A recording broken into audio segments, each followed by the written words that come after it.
So welcome everybody to the second of 3 series where we're interviewing Missionary Lance Cross and Kim Owen, and we're talking about international missions. And tonight we are going to focus on the Philippines. But before we get started, I just wanted to make mention that Kim and Lance are planning a wedding in late summer. So just want to congratulate y'all on that. Thank you. So Lance, you have been in missions for 25 years. You have gone to many nations, and in some nations you have gone several times. And so you are doing the Great Commission. That is, as it's written in Matthew 28:19, it said, Jesus said to the disciples, "Therefore go and make disciples of all the nations, baptizing them in the name of the Father and of the Son and the Holy Spirit." And you have gone to many nations. But we're discussing 3 nations during this series. Last week we discussed Haiti. Tonight we're going to discuss the Philippines. And you went there for the first time in 2013. And you've been going ever since. And Kim, even you have had a connection there when you left Vietnam 28 years ago. Yeah. You went to the Philippines. You were in an internment camp, for 6 months. Yes. So you have a bit of experience there. Yes, yeah. But before we get started, I just want to make a note about you and Lance and some of the things that you've experienced when you travel in remote areas. And to me, this is it's so interesting because you go into big cities and then you venture out into remote areas. So, for instance, Lance, I remember you telling us about going up a muddy path to a mountain village to preach in the Philippines. And those day-long journeys in Haiti, when you first arrived, the day-long journeys on crude, unforgiving dirt roads on your way to Bombardopolis. And then, Kim, you told the story of a 4-hour ride on the back of a scooter to go up to a mountain village in Vietnam to meet some pastors who minister to tribes that are forgotten and even persecuted. Yes, sir. So, just to talk a little bit about where your heart is when it comes to going and serving the poor and rural people. Anything you want to share with us? Thank for the opportunity again. This is the second week about the Philippines. So it's basically for Philippines. Actually, I never go back to Philippines for the mission, but I was 28 years ago before I come to Vermont, America. I was refugee in Philippines, the island called Bataan. So I was there 6 months, and when we first arrived there, within probably 2 weeks, my mom said, "Okay, let's go find a church." At that time, I said, "Okay, go find a church." And then my mom, my sister, and I, 3 of us, we went and find a church. It's like CCMA, Mission Alliance, at that time. So when I went there, of course, the preaching that, because there's so many people at that refugee camp, and all Vietnamese people, after Vietnam War, people try to escape Vietnam to the America or different country in the world. And I tried to escape the communist party. So when we there, so that's how I started. Went to the church there and I said cry. So I remember when I said cry and did the baptize in the river. So it's really, really cool. Yeah. And then of course my heart always wanted to go back. Where I think that is how to say that. It kind of it's a big part of your life when you have I said cry and at the baptism there. So I always want to go back. Philippines, to Baton. Yeah. So since I know Lance and I know he go to Philippines, and I think, oh, maybe God know my heart that I want to go back to Philippines. So that's just kind of really cool that God put things together. Yes, I agree. I think also part of our heart is to reach out to the rural people because a lot of them are forgotten by the missionaries that go into, particularly in Southeast Asia. A lot of them hang around the cities, but they don't make their ways into the sticks or into the jungles or into those really lonely areas, if you will, of the countryside. And that's where our heart is, not just for the Philippines, but for Vietnam and for Haiti too. Bombardopolis is 10 to 14 hours outside of Port-au-Prince. And some of the areas in Mindanao, they're 4 or 5 hours outside of Davao, which is the second largest city in the Philippines. And, of course, some of the areas which we'll be talking about next week in Vietnam as well, they're just in lonely places. So that's part of our heart, is to reach out to those people, to make sure that the gospel is preached in those areas, not just in the cities. Yeah. And so, can you talk a little bit about some struggles, especially on the longer trips, meaning trips that you're there for longer than 2 weeks, or sometimes you've been to the Philippines for longer than 5 weeks, I believe. And when I say struggles, I'm just talking about, you had mentioned to me that you have to be flexible because things change day to day sometimes in your planning. Yeah, flexibility is the key to international missions. It really is, because you're dealing with different cultures, you're dealing with a different language, you're dealing with different food, different weather environments, and all of that puts pressure on your physical body. And when that happens, it puts pressure on your spiritual body as well, in how you interact with others. And sometimes you can be misunderstood when, in fact, you're being affected by outside forces. Not just in the physical realm, but also in the spiritual realm. You're facing, like it says in Ephesians 6:12, that our battles not against flesh and blood, but against principalities and powers. Well, those principalities and powers, they are warring in the spirit around you when you're doing missions, particularly in a place like the Philippines or Vietnam, and of course Haiti, where there's voodoo and demonic influence in that nation. So that's very interesting. Yeah. And then climate and weather conditions too. That can even hamper you when you do travel, if you were to travel to these remote areas that we talked about earlier. So let's talk about the friendships and the partnerships that you are building with the couple who's married and both pastors. Their names are Pastora Mila and her husband, Pastor Hernani. And they are co-pastors of a church in Panabu City. Yeah. And the name of their church is Foursquare Gospel Church. But then they have a foundation and then some entities under that. Can you talk to us about those entities? First of all, the Strength in the Valley Foundation and what the purpose is. Yeah, Strength in the Valley Foundation was put together particularly for rural pastors.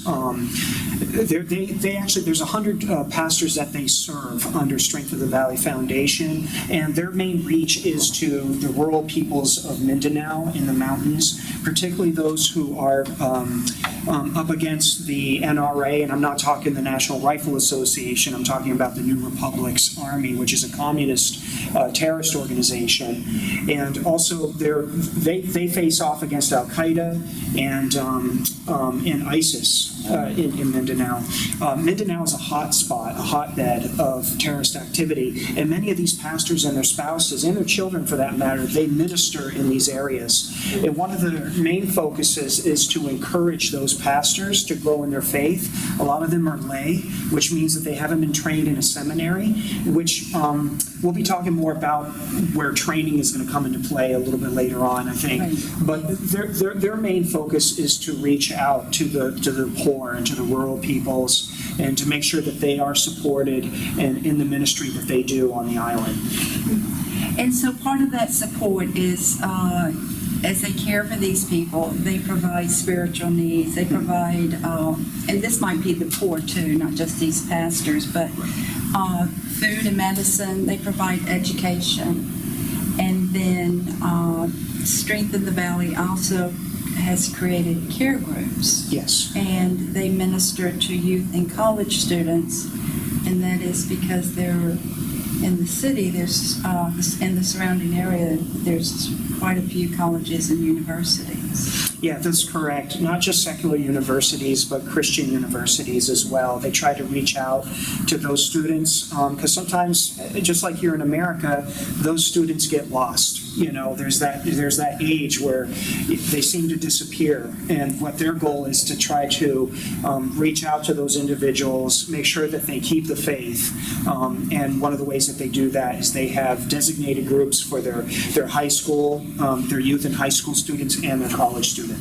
Yeah.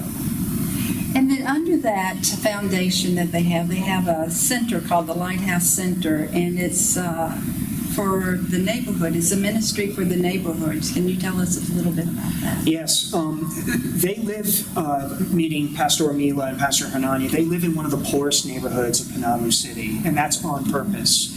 And what they do is they have actually a center, a place where it's called the Lighthouse Center, and it's specifically for the poorest children in the neighborhood. And what they do is on Saturdays in the afternoon, they provide a meal for the poorest of the children, and then they do a Bible study with the kids. But not only that, they host VBSs right out of that facility. And actually, I was able to be a part of that VBS training at the Lighthouse Center. We led like 60 children to Christ through that VBS.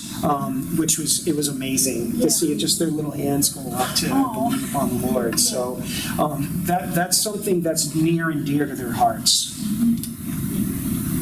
So let's talk a little bit about what's going on right now with Pastor Mila and Pastora Mila and Pastor Hernani. There's an outreach food distribution, and there's a lack of food in the neighborhood stores and everything, from what I understand, and it's because of the pandemic. Yes. And so they are finding food and distributing it to. Well, who are they distributing it to? I'll let you tell me. Well, many of what we would call day workers, they can't go to a store because of the pandemic, and they cannot find work because of the pandemic. So what they're having to do, what the pastors wanted to do, and we talked with them a few weeks ago, is they wanted to reach out to those families that couldn't go out to get their own food, or they didn't have any more money to buy food. So we were able, through anonymous donations, to come up with $1,300, and we actually sent that to them, and they in turn, and you'll see this in the pictures as well, they were able to go to the grocery store to buy what they could for food and medicine and distribute that among the poor, but also they're also going to distribute it among the rural pastors. So it's two phases, the poor and then the rural pastors. Yeah. And then there's a building project that these pastors are in the process of constructing. Can you tell us a little bit about that? I think you referred to it as the Pastoral Care Center. That's correct. Pastoral Care Center it's designed for those rural pastors that I talked about earlier, the ones that are in the mountains that can't afford to go to school themselves. And what they'd like to do is they'd like to build this Pastoral Care Center. It's going to have medical facilities. It's going to have a library. It's going to have dormitories. It's going to have teaching classrooms, and basically it's a place for them to come with their families to get built up and trained. And you'll see a picture of this, actually, the plans, the architectural designs and plans for the building. I sent the pictures to Pastor Jesse, and you guys can view that I think you'll be seeing that on the screen. And I visited the site and actually put my hands on some of the pillars that they had already built. You'll see some of those pictures as well. So that's really near and dear to their heart, and they really need support for that. It's going to cost about $90,000 to complete, and it's very ambitious. It's the most ambitious project I've ever been asked to help them with.